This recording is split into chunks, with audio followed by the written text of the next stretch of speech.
Bienvenue à toutes et à tous au foyer de l'âme. Habitués de ce temple ou visiteurs inhabituels, et vous qui êtes avec nous par l'intermédiaire des réseaux sociaux, toutes et tous, vous êtes ici chez vous en ce beau jour où nous fêtons la Réformation. Une des phrases de l'apôtre Paul qui a accompagné le réformateur Luther est la suivante: « Le juste vivra par la foi. » Or, nous le savons bien, chacune, chacun de nous se positionne à sa manière à l'égard de cette recherche que nous appelons la foi. Mais aucun d'entre nous n'est venu ici ce matin par hasard. Toutes et tous, même si nous croyons n'être venus que par curiosité ou amitié, ou que pour faire plaisir à nos parents, ceux-ci s'il y a quelques enfants, toutes et tous, nous sommes en recherche. Toutes et tous, d'une manière ou d'une autre, nous nous sentons concernés par le message universel de l'Évangile. Et toutes et tous, nous sommes heureux que la réforme ait permis et nous permette encore d'entendre ce message d'ouverture et d'amour inconditionnel et d'en témoigner en esprit et en vérité. Toutes et tous, nous recevons ce matin la grâce et la paix de la part de l'Éternel notre Dieu et de Jésus-Christ notre frère.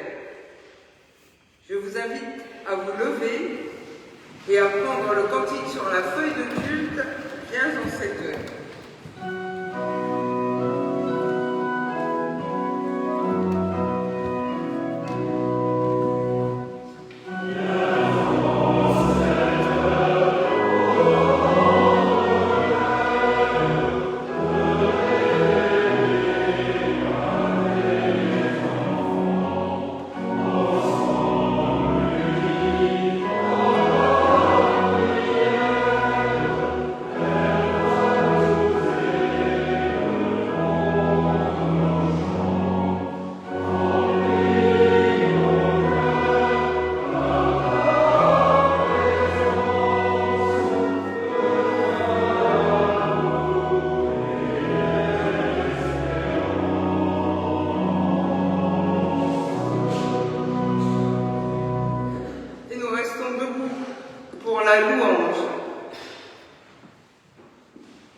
Éternel, dans ce monde guerrier, où tant d'humains sont en souffrance et en errance, nous prenons pourtant le risque de te louer.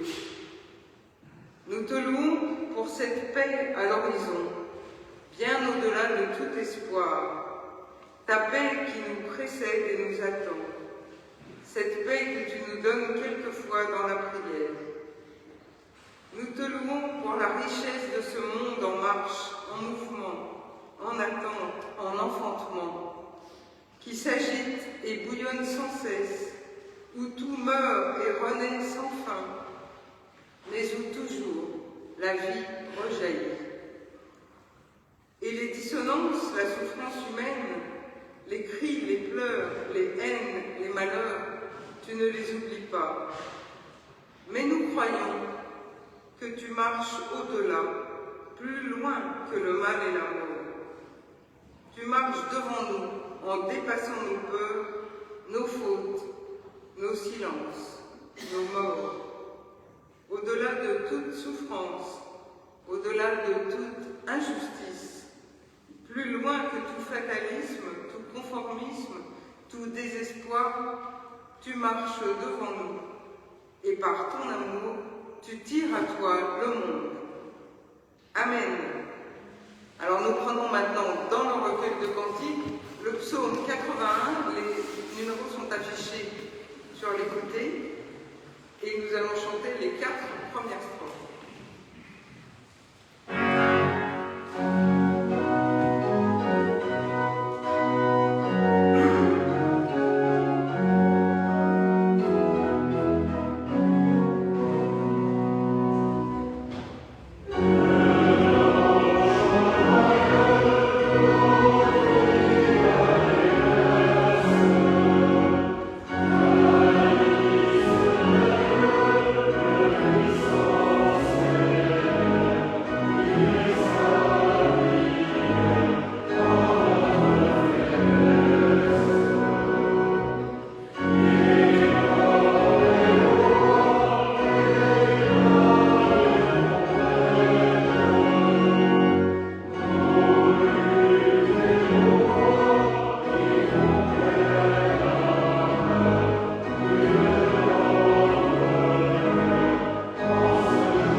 Dieu s'adresse à notre monde, mais les seules voix qu'entendent nos prochains sont nos voix fraternelles qui disent les paroles essentielles. Dieu fait route avec les hommes, mais les seuls compagnons que connaissent nos prochains sont nos présences fraternelles qui partagent avec eux pluie, vent et soleil. Dieu aime les humains, mais les seules mains qu'éprouvent nos prochains sont nos mains fraternelles qui étreignent, consolent, accompagnent. Si c'est toi, ô Dieu, qui offres au monde nos voix, nos présences, nos mains, alors au cœur du silence et de l'absence, c'est bien toi, ô Dieu, qui deviens par nous parole et présence. Amen.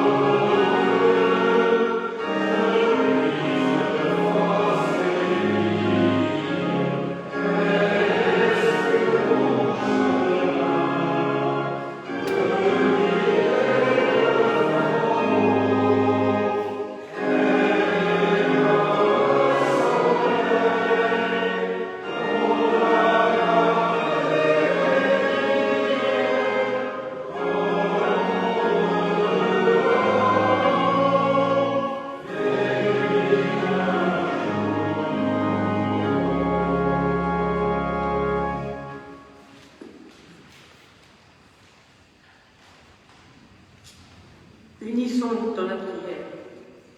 Éternel, nous te demandons pardon pour le découragement qui nous envahit souvent, la tentation de nous taire, la tentation du laisser-faire qui nous conduit à accepter l'injustice alors que nous devrions tout faire pour nous y opposer en ton nom. Nous qui aspirons à vivre dans la fraternité avec nos frères et sœurs humains, nous n'en sommes pas souvent capables. Nous te demandons pardon aussi pour les moments d'incompréhension, d'impatience ou de colère qui nous saisissent trop souvent, ces moments qui abîment les relations et nous empêchent d'aimer comme nous le voudrions. Viens toi-même faire le tri en nous, Éternel. Sois la force qui nous transforme, qui nous libère et nous unit. L'eau de joie qui déborde dans nos déserts intérieurs, la flamme au fond des couloirs d'ombre, le vent qui ébranle les murs où meurt la vie. Sois l'amour qui nous guide au chemin de ton règne. Amen.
Invite à vous lever pour accueillir l'annonce du pardon. Et recevons ce matin l'assurance du pardon inconditionnel de Dieu avec un extrait du psaume 66. Peuple, bénissez notre Dieu, faites retentir sa louange. Il nous ramène à la vie, il ne nous a pas laissé vaciller sur nos jambes. car tu nous as sondés, Éternel, tu nous as éprouvés comme on éprouve l'argent. Tu nous avais laissés dans le filet, tu avais mis sur nos reins un pesant fardeau, tu avais fait chevaucher des hommes à notre tête. Nous avons passé par l'eau et le feu. Mais encore et toujours, tu nous en fais sortir pour nous donner ta grâce en abondance.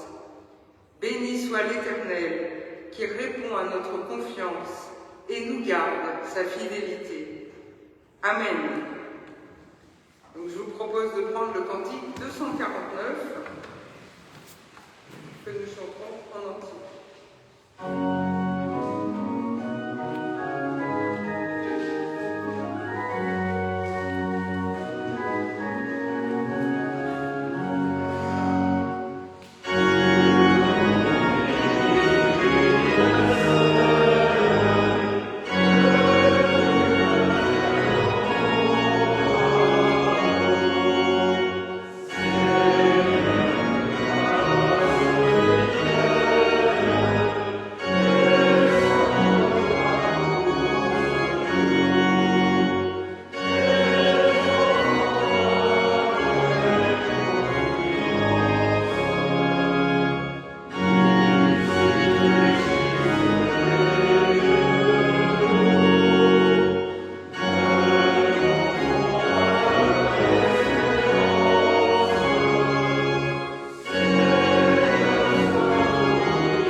Certains d'entre vous se demandent peut-être pourquoi on parle de fête de la Réformation et pas de fête de la Réforme.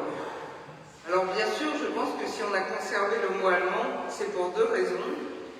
D'abord, en hommage au premier réformateur, Martin Luther, qui vivait en Saxe, territoire de langue allemande. Et puis aussi parce qu'en français, contrairement au mot « réforme », qui a l'air d'impliquer peut-être une action terminée, le mot « réformation » évoque une action en train de se faire, une réforme en permanent devenir, et c'est exactement de ça qu'il s'agit, d'une Église réformée, toujours à réformer. Alors juste quelques éléments pour resituer le début de l'aventure. Les personnes qui la connaissent par cœur m'excuseront. Au début du XVIe siècle, malgré quelques précurseurs dont je parlerai tout à l'heure, en Europe, tous les chrétiens sont catholiques. Ils vivent dans la peur de l'enfer, entretenus par une Église toute puissante. Une Église très riche, mais qui a encore plus besoin d'argent pour construire Saint-Pierre de Rome.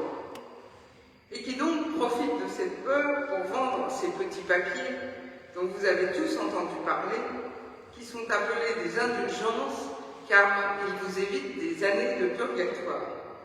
Et j'ai une bonne nouvelle pour celles et ceux d'entre vous qui souhaiteraient s'en procurer.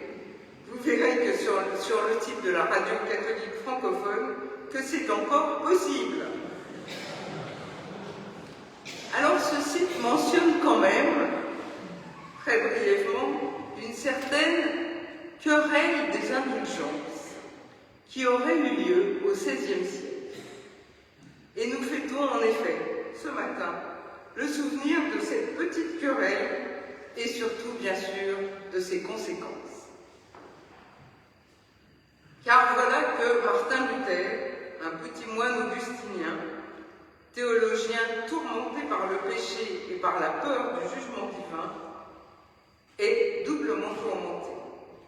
Bien sûr, cette pratique des indulgences l'indigne, mais surtout, il se rend compte que la peur de l'enfer et l'amour du Christ sont des éléments contradictoires. Soit on pratique une religion pour ne pas être puni après sa mort, soit on le fait par amour et par joie. Mais si on le fait pour ne pas aller en enfer plus tard, où sont passés l'amour et la joie? Et plus ça va, surtout après être allé en pèlerinage à Rome, plus Luther se dit que son Église se conduit de manière peu chrétienne. Il écrira dans « De la liberté du chrétien » une phrase très claire au sujet de la relation du clergé avec les fidèles. Je la cite. « Ceux-ci les ont pris dans les filets et les ont mis à mal avec les armes de leur tradition, alors qu'ils devaient les affranchir et les guérir en leur enseignant la foi et la liberté. » Mais déjà en 1515, en fait, Luther a étudié la lettre de Paul aux Romains et il y a trouvé des raisons d'espérer. Et donc, 2 ans plus tard, il paraît que le 1er novembre 1517, ça fait 508 ans et un jour, quand les fidèles sont arrivés devant la porte de l'église du château de Wittenberg pour y aller à la messe de Toussaint, et surtout à cette occasion pour adorer les nombreuses reliques de saints que possédait le château, ils ont trouvé la porte couverte de 95 petits papiers où Luther avait écrit ses fameuses 95 thèses. Et c'est le début de ce grand mouvement chrétien qu'on appelle la Réforme et grâce auquel nous sommes ici aujourd'hui. Et c'est donc cela dont je vais parler, à partir d'un extrait de la lettre aux Romains, cette lettre qui a aidé Luther à comprendre qu'une autre approche théologique était possible. Mais d'abord, nous prions.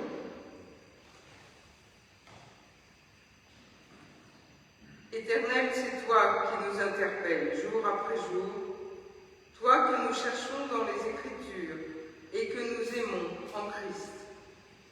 Nous sommes ici rassemblés pour nous ouvrir à ta présence profonde, ton dynamisme créateur qui travaille nos vies, nos pensées et nos cœurs. Nous t'en prions, accompagne-nous ce matin, comme tu as accompagné les réformateurs.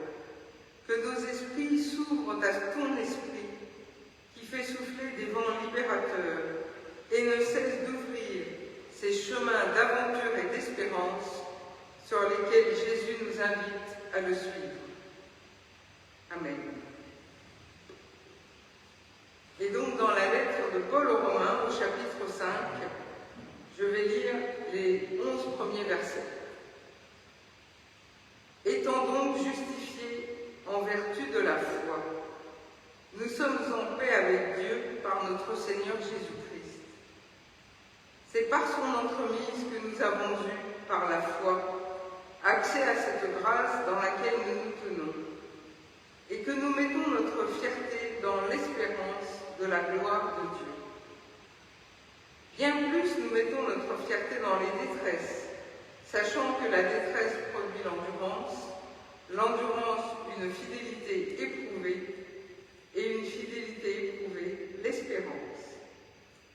Or, l'espérance ne rend pas honteux, puisque l'amour de Dieu a été répandu dans notre cœur par l'Esprit Saint qui nous a été donné. En effet, lorsque nous étions encore sans force, le Christ en son temps est mort pour des impies. À peine mourrait-on pour un juste. Peut-être quelqu'un aurait-il le courage de mourir pour un homme bon. Or, voici comment Dieu, lui, met en évidence son amour pour nous. Le Christ est mort pour nous, alors que nous étions encore pécheurs. À bien plus forte raison, maintenant que nous sommes justifiés par son sang, serons-nous sauvés de la colère par son entremise. Car si, lorsque nous étions ennemis, nous avons été réconciliés avec Dieu au moyen de la mort de son Fils, à bien plus forte raison, une fois réconciliés, serons-nous sauvés par sa vie. Bien plus, nous mettons notre fierté en Dieu par notre Seigneur Jésus-Christ, par qui maintenant nous avons obtenu la réconciliation.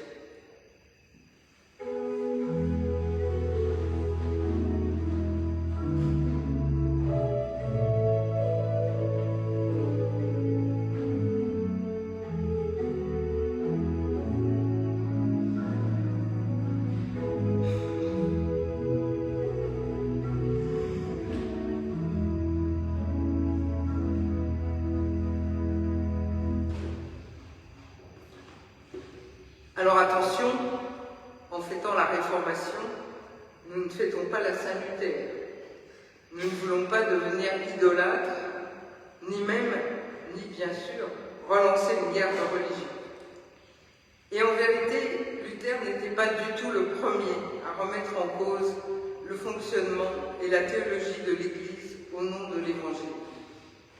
Outre les nombreux anonymes oubliés, on peut citer Pierre Valdo, laïc prônant une église égalitaire, chassé de Lyon au XIIe siècle, et ses adeptes massacrés en 1455.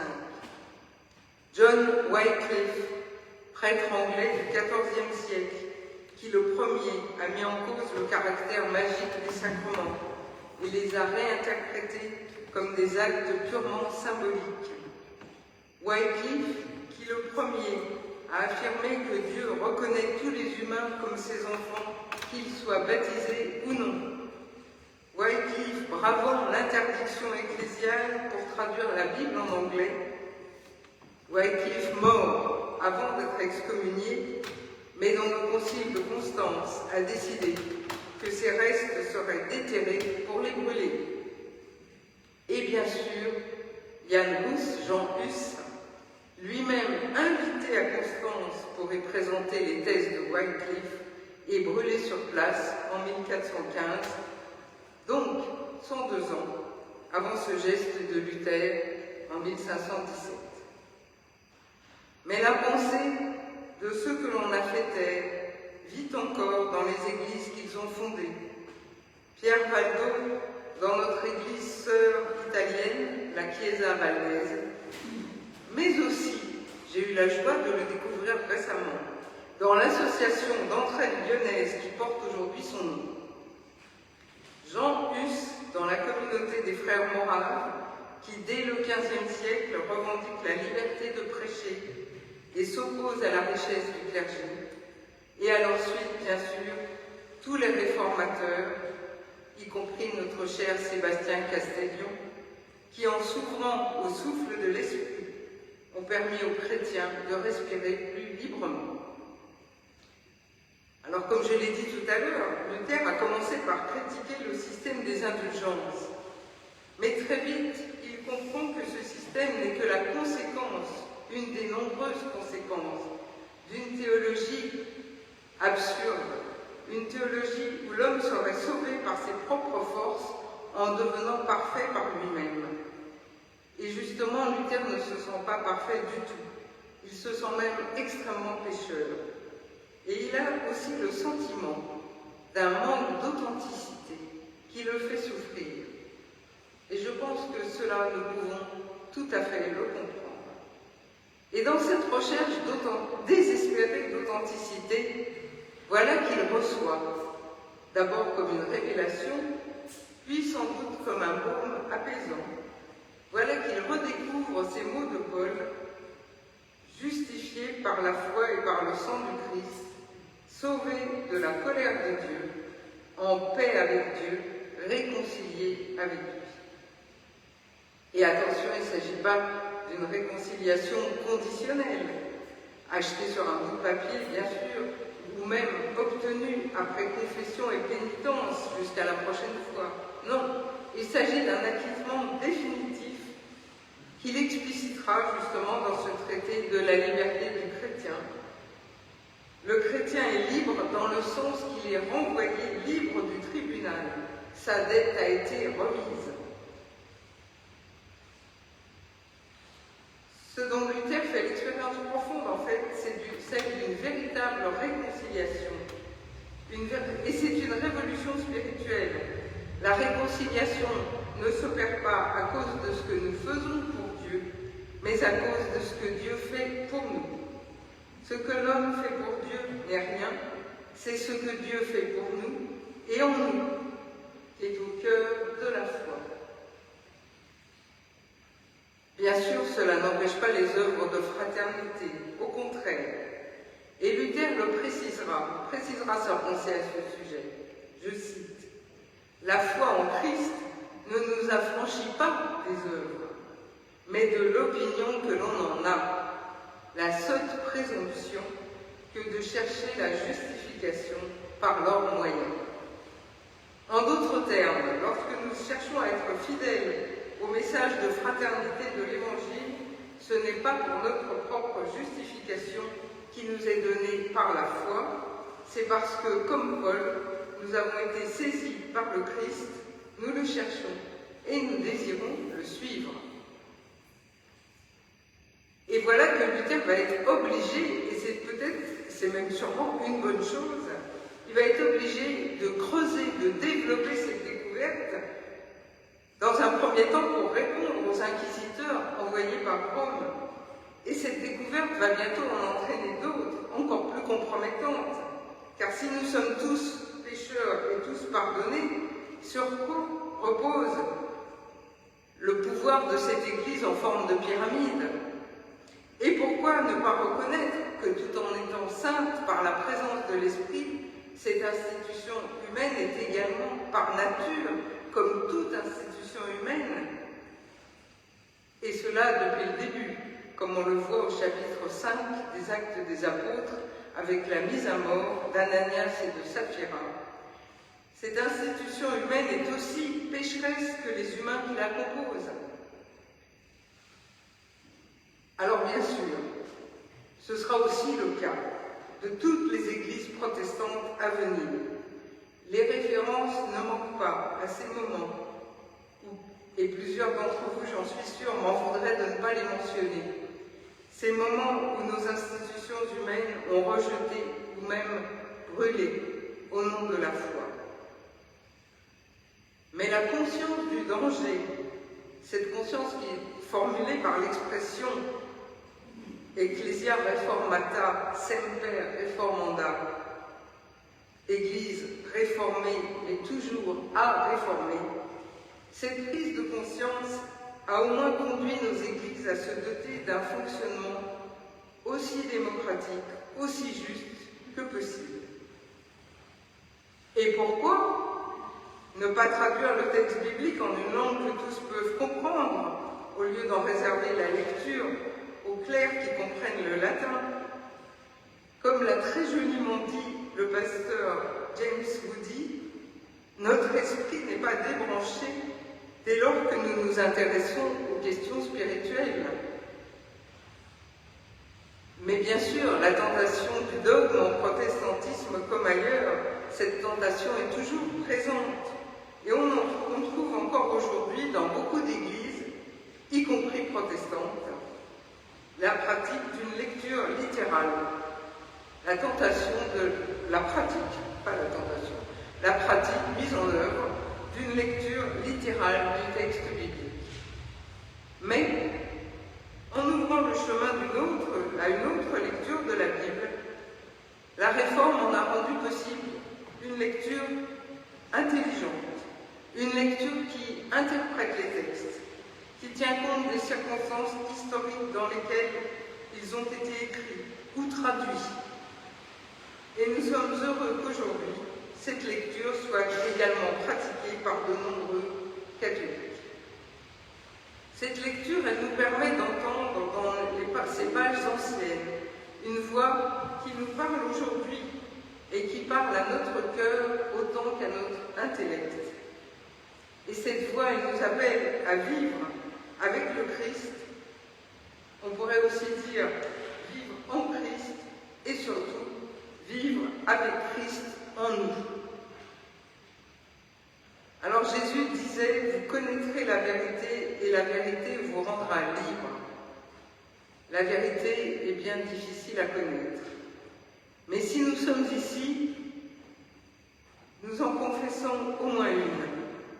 En Christ, Dieu se fait présent au monde parmi les humains. Et cette vérité nous rend libres parce que pour nous, après la Réforme, elle ne passe plus par les dogmes, mais par notre conscience. Ce sont nos consciences, dit Luther, ce sont nos consciences que la foi rachète, qu'elle redresse et qu'elle sauve. Alors, Schleiermacher a dit, et je le cite, que le protestantisme ne doit pas être considéré comme une purification du christianisme, mais comme un abandon des mésusages qui s'y sont insinués. Eh bien, cette phrase me pose problème. Elle se comprend si on parle par exemple du célibat des prêtres, qu'on peut considérer comme un mésusage, un mauvais usage. Mais quand ces mésusages, ces mauvais usages, consistent aussi en une interprétation erronée des sacrements et permettent que ces sacrements soient utilisés comme instrument de contrôle des corps et des âmes, je pense qu'on peut tout à fait louer l'intention purificatrice des réformateurs. Alors maintenant, si nous essayons d'être tout à fait honnêtes avec nous-mêmes, et je crois que la fête de la Réformation est un très bon moment pour le faire, cette affirmation que seule la foi sauve, eh bien, elle peut poser problème aujourd'hui. Tout d'abord parce que nous, en tout cas ici, nous ne donnons plus au verbe sauver le sens qu'il a eu dans les siècles passés. Il ne s'agit pas d'échapper aux flammes de l'enfer, ni même d'acquérir l'assurance d'une survie de l'âme après la mort. Il me semble qu'il s'agit d'abord d'accepter notre condition humaine avec ses joies et ses souffrances, de lui trouver une dimension spirituelle et de permettre ainsi que nos vies aient un sens. Ou de nous permettre ainsi de trouver un sens à notre vie. Et à cet égard, oui, la foi peut sauver. Même si, nous le savons, beaucoup d'entre nous le savent et le mettent en pratique, les œuvres aident aussi. Mais comme je l'ai dit en ouverture du culte, chacun se positionne à sa manière à l'égard de cette recherche que nous appelons la foi. Recherche plus ou moins ardente selon les époques et les événements de notre vie, recherche plus ou moins fructueuse ou infructueuse, mais toujours personnelle. Et donc, bien sûr, le fait que la Réforme accorde cette place fondamentale, prépondérante à la foi, pourrait être un obstacle si nous n'étions pas quand même unis, ici comme au dehors, par le profond désir de vivre notre recherche dans la plus grande authenticité possible. Car car oui, je le crois profondément, aujourd'hui comme hier, la réformation est avant tout une recherche d'authenticité, une recherche qui nous unit et dans laquelle nous sommes accompagnés par le souffle de l'Esprit. L'Esprit, souffle saint dont les réformateurs ont reconnu la puissance. L'Esprit qui les a incités à dire « tu » à Dieu en toute proximité. L'Esprit, indépendant malgré tout de toute institution humaine. L'Esprit qui souffle où il veut. L'Esprit qui nous accompagne encore lorsque, comme ce matin, nous cherchons Dieu ensemble. L'Esprit qui nous permet d'aimer le mystère de Dieu présent en Christ parmi les humains. L'Esprit par lequel nous nous savons alors réconciliés et aimés. L'Esprit, enfin, qui nous permet de nous tenir droits, libres en Christ, pour aimer et servir. Amen.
entendre une confession de foi et je vous la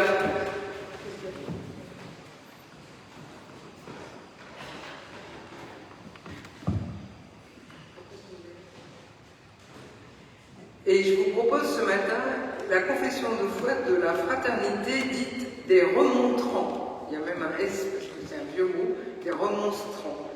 Les remontrants, c'est une communauté de croyants qui a vu le jour au XVIIe siècle dans l'église déjà protestante des Pays-Bas. Donc, vous voyez que c'est une communauté qui, comme son nom l'indique, pensait que l'église réformée est toujours à réformer.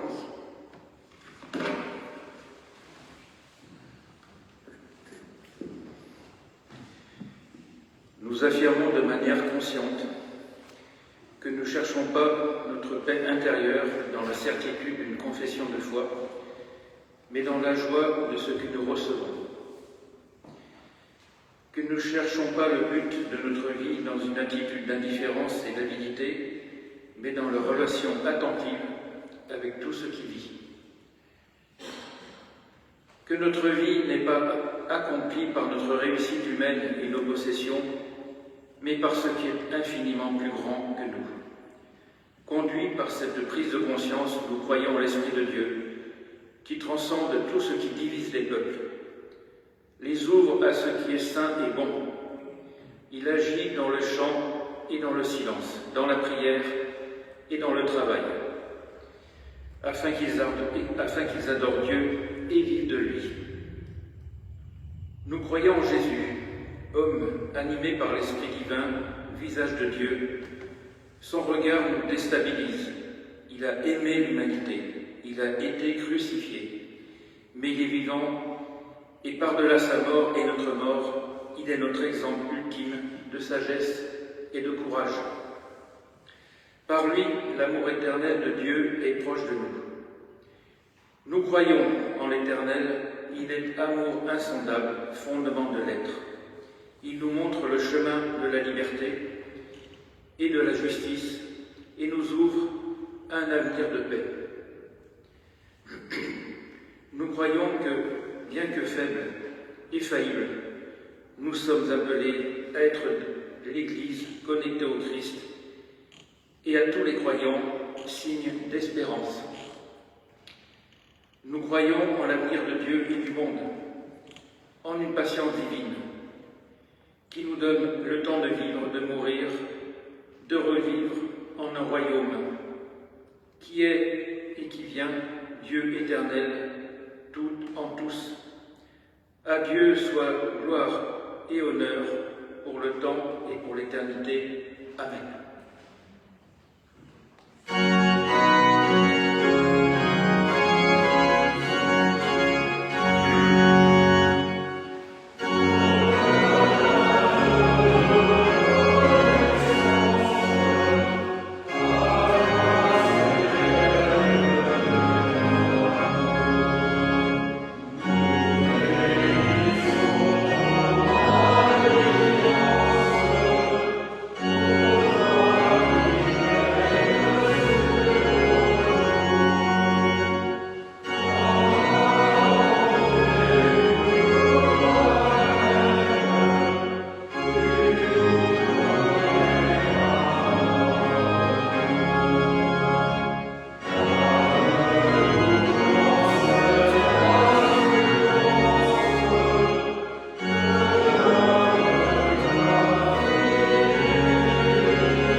à vous asseoir et j'invite les membres du Conseil presbytéral à nous rejoindre pour la célébration de la scène.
Non, c'est pas... Si.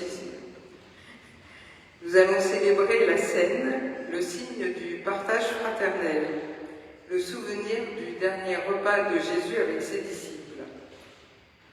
Alors, comme nous le précisons souvent à cette occasion, dans l'Église protestante unie de France, il n'y a aucune condition pour participer à ce repas. Il n'y a pas non plus d'obligation, et même si vous ne souhaitez pas prendre le pain et le vin ou le jus de raisin, nous espérons que vous voudrez bien vous joindre au cercle auquel vous serez invités après la prière et le cantique.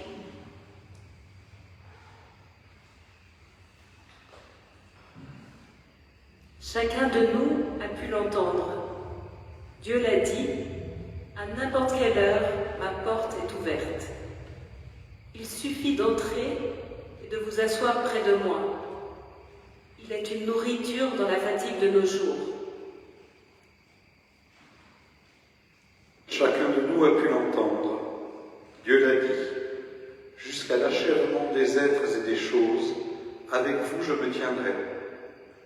Jusqu'à l'accomplissement, avec vous je me tiendrai. Il est une charpente dans la dispersion de nos jours. Chacun de nous a pu l'entendre, Dieu l'a dit. Si vous êtes ensemble à cause de moi, je suis au milieu de vous. Dieu est présent ce matin parmi nous et en nous, qu'il nous accorde de célébrer sa présence dans la joie. Je vous propose de vous lever et de prendre le cantique 231.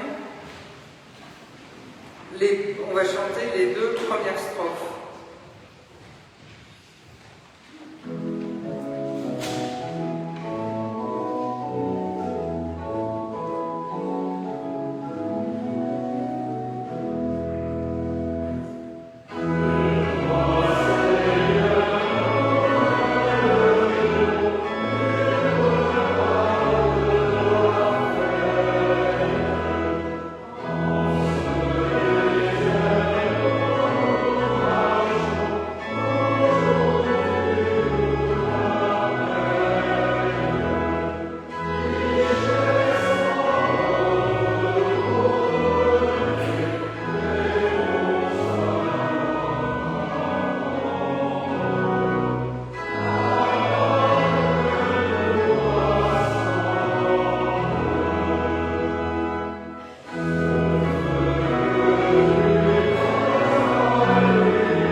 Et tous invités, nul ne peut être exclu de la table du Seigneur. Venez, car tout est prêt. Nous vous invitons à former un cercle autour du temple.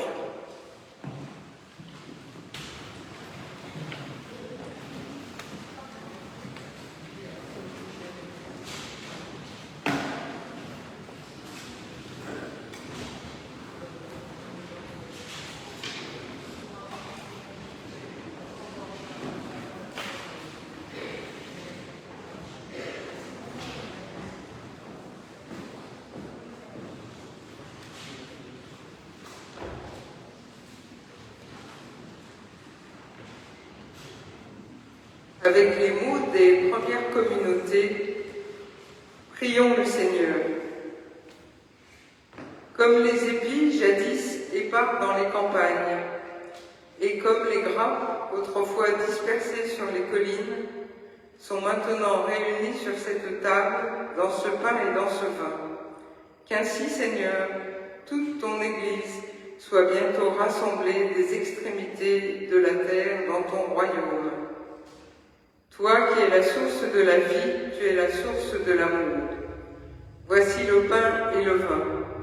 Fais monter en nous ton souffle de renouveau, que rien ne nous écrase, ni l'injustice, ni le péché, ni la peur, ni la mort. Fais au contraire de nous des êtres vivants de ton évangile, librement réunis dans la foi et dans la construction d'un monde meilleur.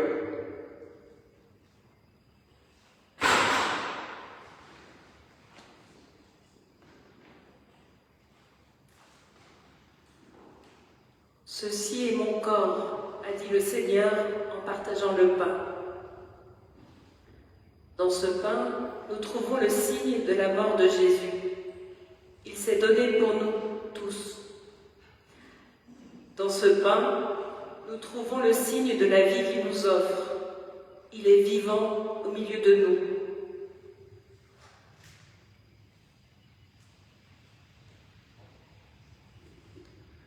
Ceci est mon sang, a encore dit le Seigneur en élevant la coupe.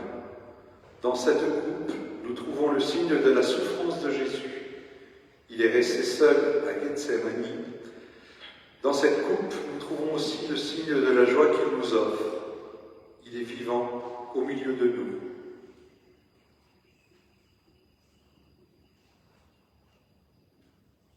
Nous tous qui sommes ici, souvenons-nous que nous sommes tous, frères et sœurs, invités au même festin, pauvres ou riches, jeunes ou vieux, malades ou bien portants, tristes ou joyeux. À nous tous sont donnés la vie, la joie et la paix en Jésus-Christ. Et comme il nous l'a enseigné, nous pouvons dire « Notre Père ».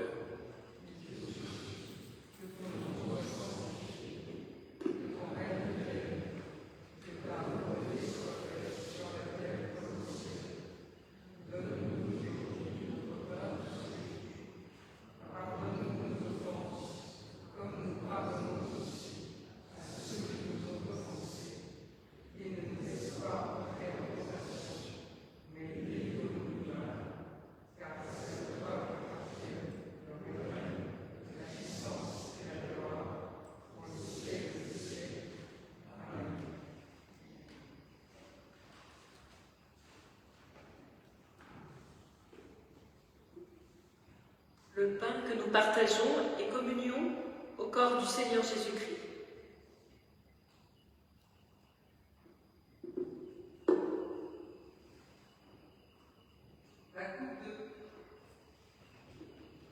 La coupe de bénédiction pour laquelle nous rendons grâce est communion au sang du Seigneur Jésus-Christ. Alors nous allons distribuer, passer parmi vous, en passant les plateaux de pain. Ils vont passer tout seuls, je pense, et puis on va servir le vin. Il y a un plateau de jus de raisin qui sera proposé par Thomas. Et nous attendrons, si vous le pouvez, ou si vous oubliez, c'est pas grave, nous attendrons que tous soient servis pour manger ensemble.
de ce pain et de ce vin, et pour la simplicité de ta présence parmi nous. Allons en paix, dans la joie et la force que Dieu nous donne. Je vous invite à regagner vos places.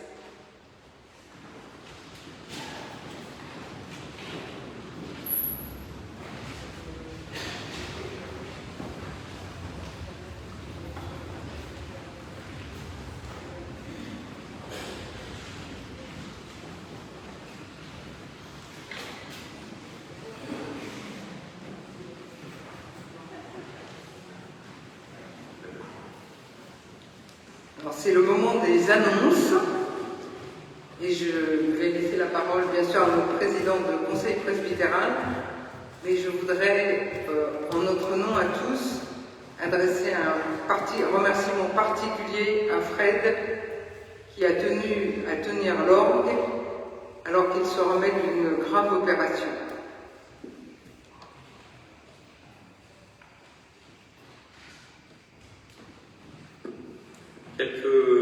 Quelques annonces qui vont être à plusieurs voix. Alors, il y aura à la sortie du culte une vente enfin vous l'avez vu en arrivant sans doute, de confiture et de miel assurée par notre ami Vincent. Tu veux en dire un mot ou après? Non, maintenant si tu veux.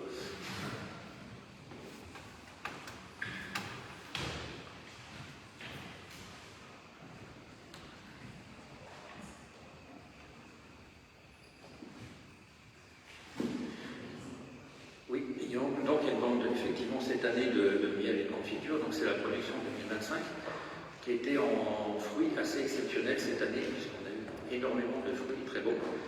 La semaine prochaine, donc, il y aura, mais c'est uniquement sur commande, des gougloffs qui seront proposés, mais uniquement sur commande. Donc, soit vous venez voir à la fin du culte, soit vous en parlez à Teresa, vous l'appelez. Donc les commandes, donc ça sera à peu près jusqu'à jeudi, parce qu'après il faut le temps quand même de faire tout ça, donc voilà. Et aussi, je vous rappelle une chose, si vous pouvez ramener des pots de confiture vides pour qu'on puisse les remplir.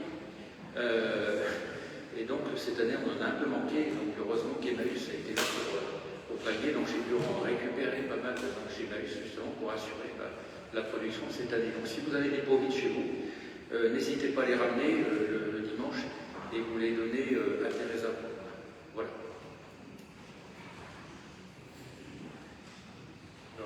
Un petit mot également, ça va être à plusieurs voix aujourd'hui, hein. Je vous préviens tout de suite. Un petit mot pour la collecte de l'épicerie solidaire.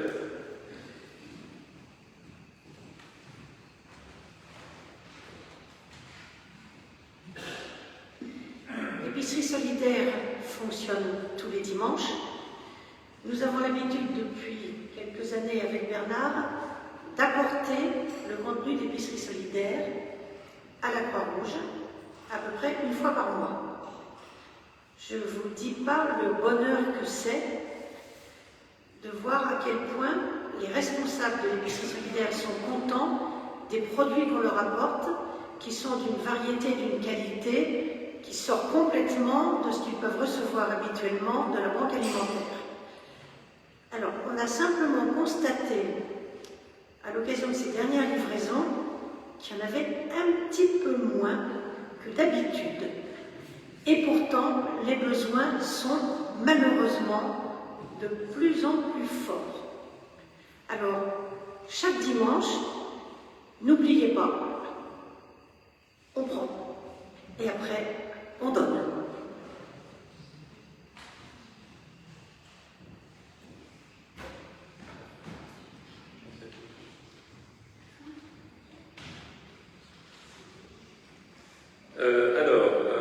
Ce dimanche, je vais faire maintenant l'agenda. Ce dimanche, on a une cantate cet après-midi. Et est-ce que tu veux en dire un mot? Oui, c'est Freddy et Schelager qui s'en occupent. Et c'est une cantate qui commence par un énorme concerto pour orgue.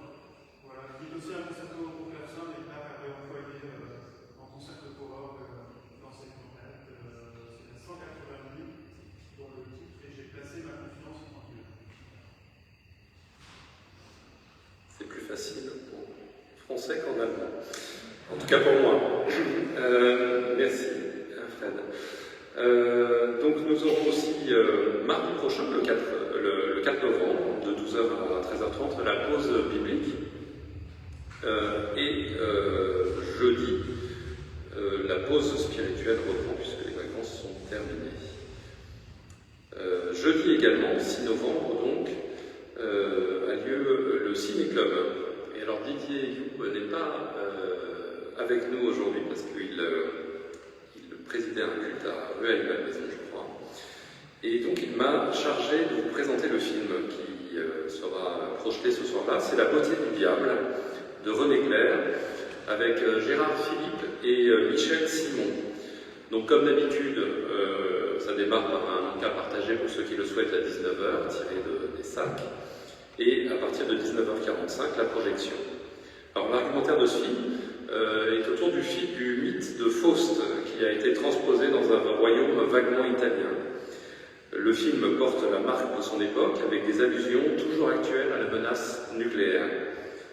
Et, nous dit Didier, c'est l'occasion de réhabiliter René Clair, qui a commis un jour une erreur, se faire élire à l'Académie française.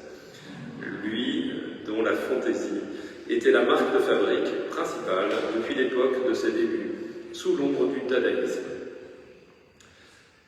Et bien, après ça, il ne se passera rien le vendredi pour se remettre de ce film, et c'est samedi 8 novembre que se réunira le groupe Évangile et Liberté à 10h30 autour du livre de Laurent Gallumin, La liberté de la foi. Dimanche 9 novembre aura lieu l'école biblique et le pré-caté.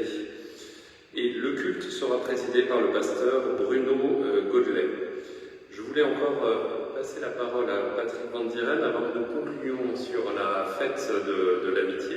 Alors Patrick va nous présenter un ouvrage qui vient d'être réédité, ou de paraître plutôt. Il vient de paraître. Bonjour. Alors, un certain nombre d'entre vous participent au groupe sur le livre de Laurent Gallumin, La liberté de la foi. Dans la même collection vient de sortir un livre de Bernard Raymond, Intuition de l'infini.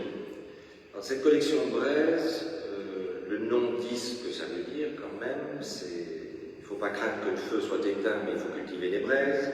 Et je tenais, en lançant la collection il y a 2 ans maintenant, que Laurent soit le premier, parce que le thème de la liberté de la foi était important, mais que les 3 figures qui ont vraiment soutenu pendant 50 ans Évangile Liberté, le mouvement et la revue, qui a hélas fait la triste fin qu'on sait, fussent les 3 premiers à faire les textes. Hélas, André Gounel est mort avant de pouvoir sortir son texte, et Bernard Raymond aussi est mort avant de pouvoir sortir son texte. Et Bernard Raymond n'avait pas connu le titre de son texte, parce qu'il m'avait donné ce texte avec un titre qui ferait fuir tout le monde, même dans un temple, religion et protestantisme. Ah, vous êtes courageux, vous êtes restés. Mais le titre était beaucoup trop réducteur par rapport à ce qu'il y a dans ce texte.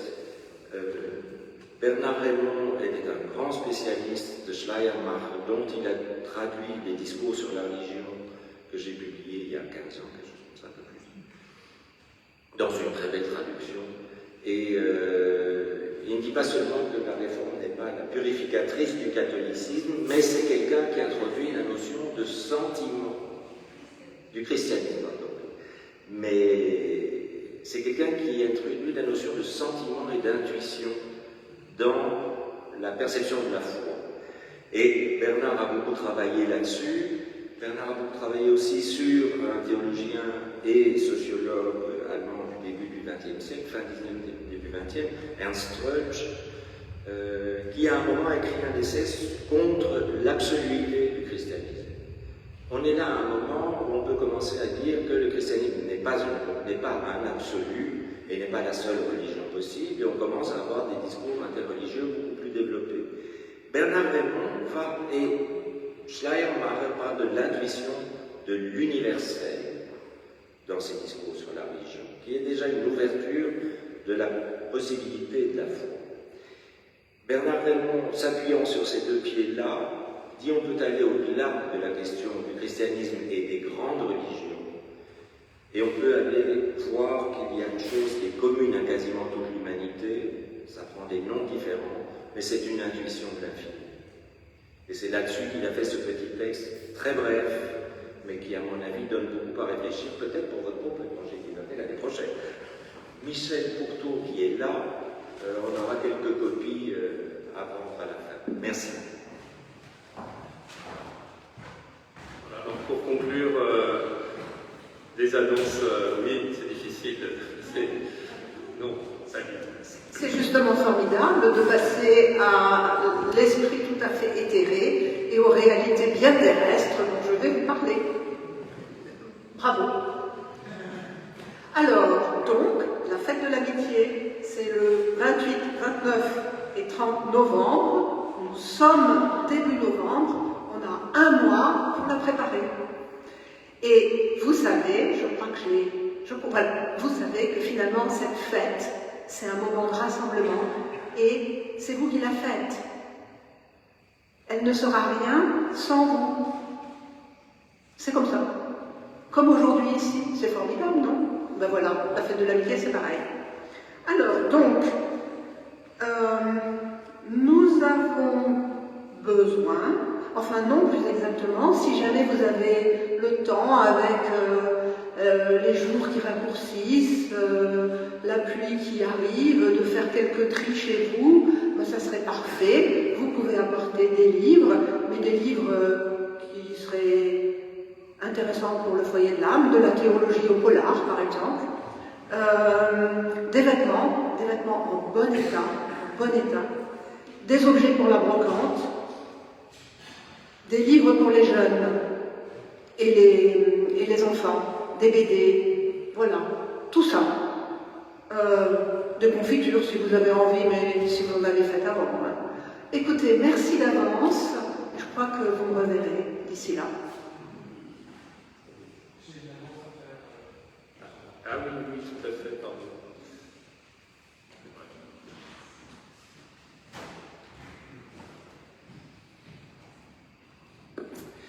Je présente régulièrement en ce moment l'exposition consacrée au peintre Pierre Soulages, qui se tient au musée du Luxembourg, et cela me ferait plaisir de la partager avec vous. Donc je me propose de vous la présenter. J'ai demandé au musée ce qui restait comme créneau, il n'y en a plus beaucoup. J'ai privilégié un samedi matin pour que les personnes qui travaillent en semaine puissent venir. Donc, le samedi 13 décembre à 11h45, l'exposition Pierre Soulages au musée du Luxembourg. Si cela vous intéresse, vous pouvez venir me voir à la fin de ce culte ou m'écrire. J'enverrai à ceux dont j'ai les coordonnées mail un récapitulatif. Bien sûr, ma prestation de visite guidée vous est offerte amicalement. Vous n'auriez donc à régler que le billet d'entrée au musée, 14 € par personne, pas de réduction senior, désolé. Voilà, 14 € par personne. Plus, il y a aussi le droit, si j'ai quand même un droit de réservation qui correspond à la location des écouteurs, puisque je parle dans un micro, vous m'entendez grâce à des écouteurs, 45 €, donc qui sera lissé sur l'ensemble des participants. C'est limité à 20 participants. 20 participants. Voilà. Donc je verrai si je peux avoir une petite place dans le bulletin de l'amitié, qui paraîtra donc début décembre. Sinon, je me débrouillerai autrement. Voilà. En tout cas, samedi 13 décembre à 11h45, l'exposition Pierre Soulages au musée du Luxembourg. Merci. Écoutez, c'est, je pense, tout pour aujourd'hui. C'était déjà bien riche, sauf parce que j'ai oublié quelque chose. Eh bien, merci.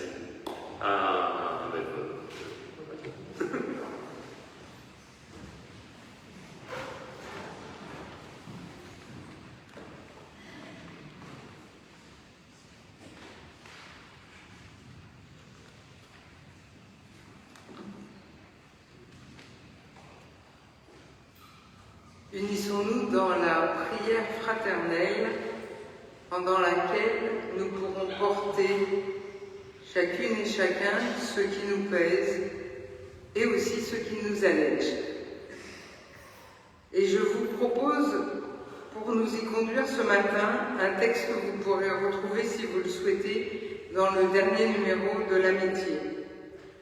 L'auteur y parle très simplement de sa propre expérience de lecture d'un texte sur la prière. J'ai eu l'irrépressible sentiment que peu m'importe à qui s'adresse la prière, tant se privilégie en moi, malgré moi et avant tout, cette tension qui la porte, qu'elle soit profane ou sacrée, sensuelle, physique ou spirituelle, voire mécaniquement intellectuelle. Ce qui s'est clairement manifesté, de façon moins confuse et obscure, c'est bien la sensation que c'est le volume des mots et leur fusion sonore, soyeuse, qui m'autorise, moi qui murmure la prière, à l'éprouver dans mon silence intérieur. Et ce comme un appel tendu vers un autre, dont je désire, sinon la puissance, du moins la présence ou le secours. Dans un élan de naïf espoir, comme si se perdre dans une requête libérait un chant d'amour. Pour quel destinataire et quelle intention réelle, je ne saurais dire, mais je sais que c'est l'attention requise et le geste, cœur et corps, qui me structure et me rassure. L'attention et la tension, liées dans un tissage d'espoir, de sanglots, de frayeur, de vraies innocences, de lucidité cruelle, d'espoir, fût-il improbable, précaire ou imprudent.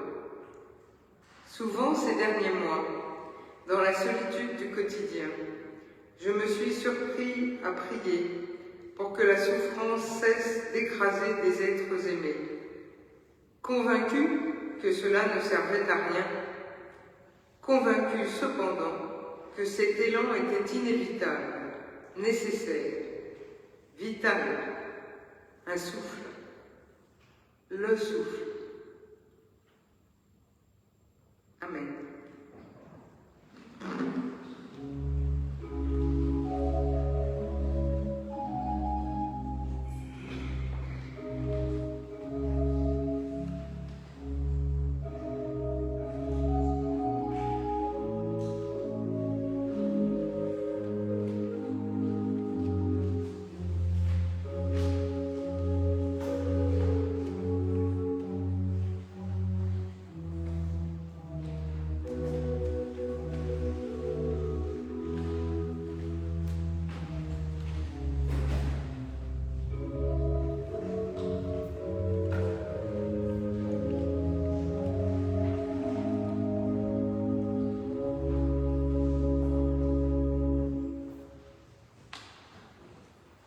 Tout à l'émotion, j'ai oublié l'offrande. Donc c'est le joyeux moment de l'offrande. Nous avons besoin de notre Église pour vivre notre foi et notre Église a besoin de nous et de nos dons. Merci de me l'avoir rappelé, merci de nous l'avoir rappelé, merci de votre geste et je vous invite à vous lever parce que pendant l'offrande, nous chantons et nous allons donc chanter le cantique 264.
ça tombe bien, pour l'exhortation. Nous chanterons ensuite le dernier cantique de la feuille de culte et vous resterez debout pour la bénédiction, après quoi on se rassiera, si vous n'êtes pas trop pressés, pour écouter l'orgue. Que l'Esprit qui souffle où il veut et là où on ne l'attend plus vienne encore et toujours animer et ranimer en chacune et chacun de nous et dans nos églises la lumière de l'espérance. Amen.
L'Éternel est avec nous. Il nous bénit et nous aime. Il garde nos pas. Amen.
J'en ai oublié une. C'est les lasagnes de Nicole. Vous savez, Nicole Gigliotti, oh là là, je suis fatiguée aujourd'hui, fait des lasagnes excellentes. Et c'est pour la fête de l'amitié. Et il faut les lui commander maintenant. Alors, si vous avez besoin de son adresse mail, n'hésitez pas à me la demander. Merci.